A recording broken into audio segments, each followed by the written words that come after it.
Upcoming ప్రోమోలో అహల్య అదితి దగ్గరకు వస్తుంది.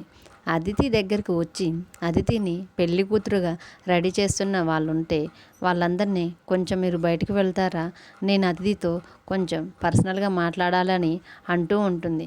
అప్పుడు అదితి, నేను నీకు ఇందాకే చెప్పానుగా అహల్య, నీతో మాట్లాడను అని అంటూ ఉంటుంది. అప్పుడు అహల్య, ప్లీజ్ అదితి, నేను నీతోటి మాట్లాడాలి, ఆ విషయం నీకు మాత్రమే చెప్పాలి, అది నువ్వు మాత్రమే వినాలి అని అదితితో అహల్య అంటూ ఉంటుంది. అప్పుడు అదితి, ఆ టాప్ సీక్రెట్ ఏంటి అహల్య అని అంటూ ఉంటుంది.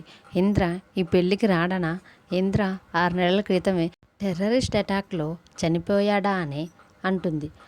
అహల్య అదితి మాటలకు షాక్లో అలాగే చూస్తూ ఉంటుంది. ఇన్నాళ్ళు ఈ నిజం నువ్వు గౌతమ్ ఇద్దరూ కలిసి ఇంట్లో వాళ్ళకి తెలియకుండా దాచిపెట్టారు అని అంటుంది.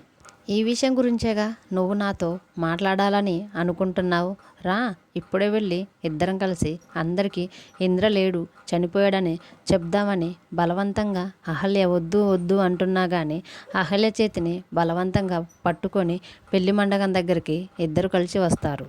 పెళ్లి మండపం దగ్గరికి వచ్చిన అదితిని చూసి సుభద్ర, ఏంటమ్మా రెడీ అయిపోయావా అని అదితిని అడుగుతూ ఉంటుంది.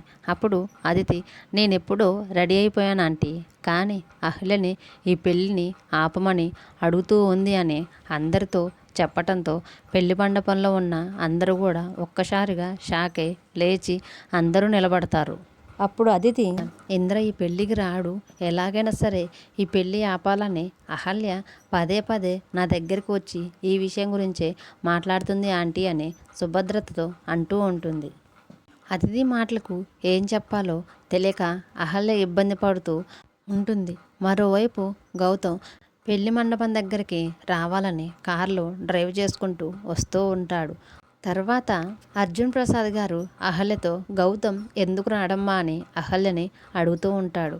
అప్పుడు అదితి, ఇంద్ర లేడంట అంకుల్ అని అనేసరికి అర్జున్ ప్రసాద్ గారు షాక్లో అతిథి వైపు చూస్తూ ఉండటంతో ఈ ప్రోమో అయిపోతుంది.